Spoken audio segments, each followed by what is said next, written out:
Hello, मैं astro ज्योति। आज की बात में आप सबका स्वागत करती हूँ। आइए आज की बात कर लेते हैं। आज बुधवार का दिन है। बुधवार का दिन भगवान गणेश की पूजा शुभ मानी जाती है।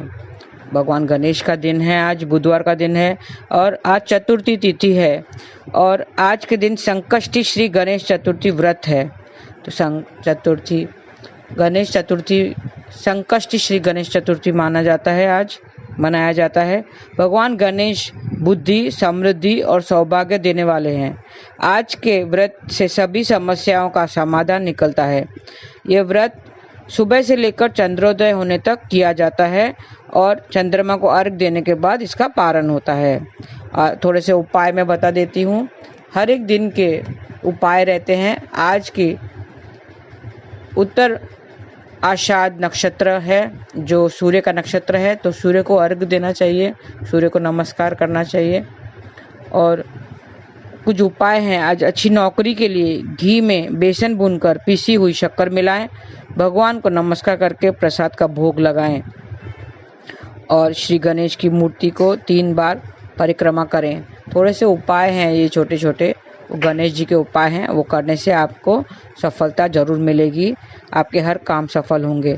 श्री गणेश के पूजन में तिल से हवन करना चाहिए। आज घर में ही हवन कीजिए। हवन कैसे किया जाता है? गाय के उपले पर सफ़ेद तिलों की आहुति दें और मंत्र जाप करें। गण गणपते नमः, गण गणपते नमः, गण गणपते नमः, ऐसे 11 बार जाप करें। और भगवान को पुष्पांजलि देना ना भूलें। पुष्पांजलि अर्पित करें, मतलब फूलों से उनका कीजिए। और एक बात बताऊं, फूल अगर सूख जाएं तो उनको हटा देना चाहिए, उससे नेगेटिविटी फैलती है। फूल अगर एक दिन रखें और दूसरे दिन अगर सूख जाते हैं तो वहाँ से मंदिर से हटा देना चाहिए।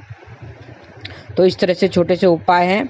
गणेश जी के निमित्त आप उपाय कीजिए। गणेश को दूर्वा अर्पित कीजिए, गणेश मंदिर जाइए और 1 लोटा जल में सफ़ेद तिल मिलाकर रखें। विधि पूर्वक भगवान की पूजा करें और फिर चंद्रोदय के समय जल से अर्घ दें चंद्रमा को।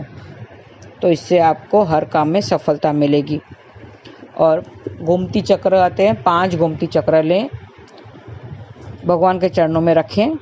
फिर गोमती चक्र को पीले रंग के कपड़े में बांधें और भगवान गणेश और लक्ष्मी जी की एक तस्वीर लाएं, उनके सामने रखें और फिर अपने तिजोरी में रख दें। तो इस तरह गोमती चक्र और कौड़ियाँ जो आती हैं वो लक्ष्मी जी की प्रतीक मानी जाती हैं। तो लक्ष्मी का उपाय करने के लिए कौड़ियाँ और गोमती चक्र का उपयोग करते हैं। घर के ईशान कोण की आज साफ सफाई करें। ईशान कोण मतलब नॉर्थ ईस्ट कॉर्नर है घर का, वो देवताओं की दिशा मानी जाती है, तो उनको साफ सुथरा रखना चाहिए और वहाँ पे कूड़ा करकट नहीं होना चाहिए। वॉशिंग मशीन, किचन, बाथरूम और कचरे का डब्बा, कचरे का सामान, लोहे का सामान, ये सब नहीं होना चाहिए। वो साफ़ सुथरा होना चाहिए। वहाँ पे झाड़ू वगैरह भी नहीं रखा जाता है और वो खुला होना चाहिए। वहाँ पे खिड़की वगैरह होनी चाहिए, तो इससे आपको दोष नहीं लगेगा। तो इस तरह से ये उपाय कीजिए गणेश जी के। उनको पुष्पांजलि जरूर अर्पित कीजिए। फूलों से उनका स्वागत कीजिए। शाम चावल रखिए, थोड़े से चावल गणेश जी के आगे रखें। शाम को चावल बांधकर तिजोरी में रख दें और भगवान गणेश को दूर्वा अर्पित करें। और मंत्र चांट करना है आपको। गणेश अथर्वशीष का पाठ आता है, वो करना है। और गणेश स्तोत्र भी आपको करना है। गणेश गायत्री मंत्र भी आता है, वो करना है। एकदंताय विद्महे वक्रतुंडाय धीमहि तन्नो दंती प्रचोदयात्, ये मंत्र है। आपको सुख शांति मिलेगी ज़िंदगी में। तो आप विशेषकर ये अगर विशेष इच्छाएं हैं वगैरह वो पूर्ण होगी, सफलता मिलेगी। और घी का दीपक या तेल का दीपक आप जरूर जलाएं भगवान के आगे। घी का दीपक बता दूं, घी का दीपक भगवान के लिए होता है और तेल का दीपक अपनी इच्छाओं को पूर्ण करने के लिए होता है। तो ये दीपक जरूर जलाएं। तो ऐसा करने से आपकी सब इच्छाएं पूरी होगी और आपको मनवांछित फल मिलेगा। तो गणेश जी की बात कर लेते हैं। ऐसे हिंदू धर्म में कई देवी देवताओं का जिक्र मिलता है। हर देवी देवताओं के गुण की वजह से वो भक्तों के प्रिय हो जाते हैं। लेकिन सिर्फ हम भगवान की सिर्फ पूजा आराधना ही करते हैं, उनके गुणों से कुछ सीखने की कोशिश नहीं करते हैं।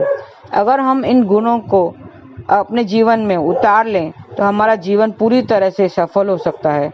ऐसे ही गुणों की खान है गणेश भगवान, जो अन्य देवताओं से दिखने में तो बल्कि अलग हैं, लेकिन कई चीज़ों में भी अलग हैं। इन्हें लंबोदर, विनायक, गजानन जैसे कई नामों से पुकारा जाता है। जो गणेश चतुर्थी के अवसर पर हम उनके ऐसे 5 गुणों के बारे में जानेंगे जो सफल होने के लिए बहुत ज़रूरी है। पहला गुण है, हमें सीखना चाहिए। हर एक देवताओं के गुण होते हैं और उनके गुण को अपने जीवन में लाना चाहिए। तो गणेश जी के गुणों के बारे में हम उससे क्या सीखते हैं वो हम बताते हैं। हर परिस्थिति में खुश रहना। भगवान गणेश जी से सबसे ज़्यादा और बड़ी सीख मिलती है कि वो जीवन में हमेशा खुश रहना। परिस्थितियाँ हमारे मुताबिक हो या ना हो, व्यक्ति को खुश रहने की कोशिश करनी चाहिए।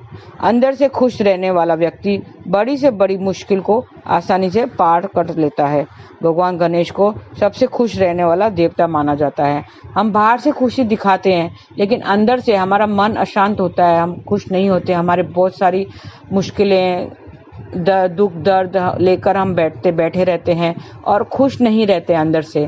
तो अंदर से खुश होना चाहिए। अंदर से खुश होंगे तो बाहर ही खुशी मिलेगी और हम हर एक काम अपने सफलतापूर्वक करते रहेंगे। धैर्य से काम लेना। गणेश जी के जीवन की ये दूसरी बात सीखने को मिलती है कि धैर्य, किसी भी स्थिति में धैर्य का साथ न छोड़ें, फिर देखें कि आपका परिणाम क्या होता है। वहीं धैर्य न रखने वाले व्यक्ति को पर्सनल और प्रोफेशनल दोनों ही जीवन में कई तरह के नुकसान उठाने पड़ते हैं। धैर्य मतलब धीरज रखना। हमें हर परिस्थितियों में धैर्य रखना चाहिए और हमें इतना विश्वास होना चाहिए कि वो परिस्थितियाँ बदल जाएंगी और अगर दुख है तो सुख जरूर आएगा, अगर रात है तो सुबह जरूर होगी। तो धैर्य रखना चाहिए और मन में विश्वास रखना चाहिए। शांत रहना। तीसरा गुण भगवान गणेश से सीखना चाहिए कि वो शांत चित्त बने रहना। शांत चित्त रहकर आप प्रोडक्टिव सोच कर सकते हैं, अपने ऊपर काम कर सकते हैं। मन भी उस वक्त सही डिसीजन ले पाता है जब आपका मन पूरी तरह से शांत होता है। जैसे मैंने बोला धैर्य रखना, तो उसी तरह मन को शांत करना। हमारा मन बहुत चंचल है और बहुत सारी उलझनें लेके बैठा हुआ है, वो अशांत रहता है, अशांत से दुखी रहता है। तो हमें मन को शांत करना चाहिए, मन पर कंट्रोल होना चाहिए। सबसे बड़ी सीख है कि मन को अगर शांत कर लिया तो हमारा डिसीजन सही होगा और सही डिसीजन से हम सही काम कर सकेंगे और हमें सफलता जरूर मिलेगी। फिर है छोटे बड़ों का भेदभाव न करना। चौथी सीख जो भगवान गणेश से सीखने लायक है वह छोटे बड़ों के भेदभाव का त्याग करना। वो जितना प्यार नंदी बैल से करते थे उतना ही मूषक राज से भी करते थे, जिसका अर्थ है कि हर व्यक्ति को बराबर का सम्मान देना चाहिए। कई बार छोटे से दिखने वाले प्राणी बड़ा काम कर जाते हैं। उनका जो वाहन है मूषक राज, वो मूषक राज को भी उतना ही उसको प्रिय था और वो उससे काम आता था, तो इसके लिए मूषक राज को उसने वाहन बना दिया। तो इससे छोटे बड़ों का हमें भेदभाव नहीं करना चाहिए। विवेकशील होना। 5वीं सीख जो भगवान गणेश के जीवन से हम सीखने चाहिए वो है विवेकशीलता। जीवन में सफलता हासिल करने के लिए क्या सही है और उसे पाने के लिए कैसे क्या करना है, ये हमारे विवेक से ही निर्भर करता है। तो अगर हम अपने लाइफ को आसान बनाना चाहते हैं, तो ज़िंदगी में सफल भी होना चाहते हैं, तो इन गुणों को जरूर उतार लें। विवेकशीलता, विवेक से अपने बुद्धि से काम लेना। अगर मन शांत हो, धैर्य से हम काम लेते हैं तो हमारी बुद्धि काम करती है, सही दिशा में काम करती है और हम विवेकशील हो जाते हैं और फिर उस सही डिसीजन लेके हम सही काम करते हैं। तो विवेक से काम लेकर हम क्या सही है और कैसे क्या करना है वो हम सारे विवेक पर ही निर्भर करता है। तो इन 5 गुणों को अगर हम अपने जीवन में उतार लेंगे तो हमारा जीवन सुखी सफल हो जाएगा और हमें हर कामों में सफलता जरूर मिलेगी। तो आज के लिए बस इतना ही। बाकी मेरा वीडियो सुनते रहिए। प्लीज़ लाइक, शेयर और कमेंट जरूर करें कि आपको कैसा लग रहा है और सब्सक्राइब जरूर करें। अगर अभी तक आपने मेरे चैनल को सब्सक्राइब नहीं किया है तो सब्सक्राइब जरूर करें ताकि मेरे आने वाले सारे वीडियो की नोटिफिकेशंस आपको मिलती रहे। धन्यवाद। आपका दिन शुभ रहे। हरे कृष्ण।